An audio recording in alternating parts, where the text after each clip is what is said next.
Here's a trick that will cut 20 hours out of your work week without losing a single client. This is out. Most freelance creatives think they need more clients to make more money, but the real problem is they can't handle the clients they already have. So here's what's happening. You've got talented designers, writers, and creators working 60-hour weeks, but still struggling to pay rent. They think the solution is finding more work, but that's like trying to fill a bucket with holes in it. See? I've been studying successful freelance creatives, and here's what I discovered.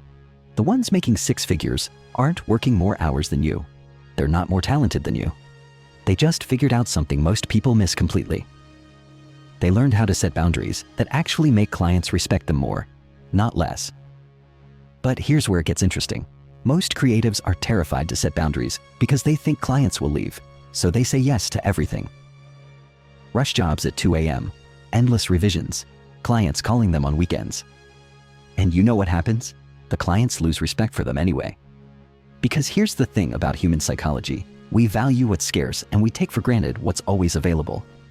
When you're always available, always saying yes, always accommodating every crazy request, you're training your clients to see you as desperate.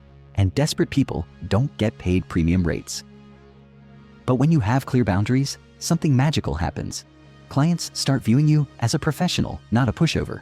They plan better. They communicate clearer. They pay faster. Think about it this way. Would you rather work with a lawyer who answers your call at midnight, or one who has set office hours and charges accordingly? The one with boundaries feels more professional, right? Same thing applies to creative work. Now I know what you're thinking. But what if I lose clients? Here's the truth: you will lose some clients. The bad ones. The ones who don't respect your time, who pay late, who demand endless changes. And that's exactly what you want. Because here's what nobody tells you about boundaries. They're not just about protecting your time. They're a client filter. Good clients actually prefer working with creatives who have clear boundaries because it makes the whole process smoother. Bad clients hate boundaries because they can't take advantage of you anymore. So when you set proper boundaries, you're not just protecting your time, you're upgrading your entire client base. Let me break down the psychology behind this. When you have no boundaries, you're sending a message that your time isn't valuable.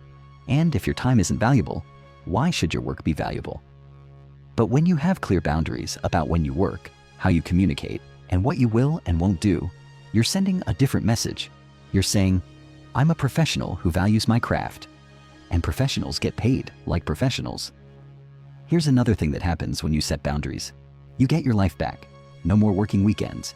No more stress about clients calling at all hours. No more feeling like you're always on.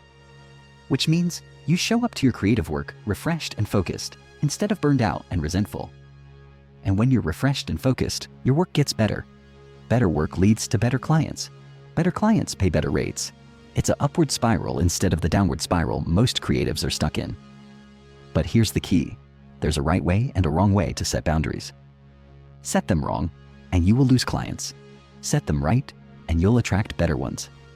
The wrong way is being aggressive or apologetic about it. The right way is being confident and professional. The wrong way is setting boundaries after problems start. The right way is setting them up front, before you even start working together. The wrong way is making exceptions just this once. The right way is being consistent, because consistency builds trust. See, boundaries aren't walls that keep clients out. They're guidelines that help both you and your clients succeed. When clients know exactly what to expect from you when you're available, how you communicate, what your process looks like, they can plan accordingly. This reduces stress for everyone involved. And reduced stress leads to better relationships, better work, and better pay. Now, here's something most people don't realize. The clients who push back against reasonable boundaries are telling you something important about themselves. They're showing you they don't respect you as a professional. And if they don't respect you as a professional, they're never going to pay you like one. So their pushback is actually valuable information. It's helping you identify which clients to keep and which ones to let go. The goal isn't to work with everyone. The goal is to work with the right people, clients, who value your expertise, respect your time, and pay accordingly. And the only way to attract those clients is to start acting like the professional you are, which means having boundaries that reflect your value, not your desperation. Because here's the final truth about boundaries in creative work. They're not just about time management. They're about self-respect. and clients can sense self-respect from a mile away. When you respect yourself enough to have boundaries, clients respect you too. When you don't, they won't either. So the question isn't whether you can afford to set boundaries. The question is whether you can afford not to. Because every day you work without boundaries is another day you're training clients to see you as desperate instead of professional. And desperate professionals don't build sustainable, profitable, creative businesses. The choice is yours. Keep accepting whatever clients offer or start demanding what you're actually worth. If you found this helpful and you want me to personally help you transform chaotic schedules into structured, profit-driven routines using practical productivity hacks and a step-by-step actionable roadmap, you can join my Time Transformation for Freelance Creatives below.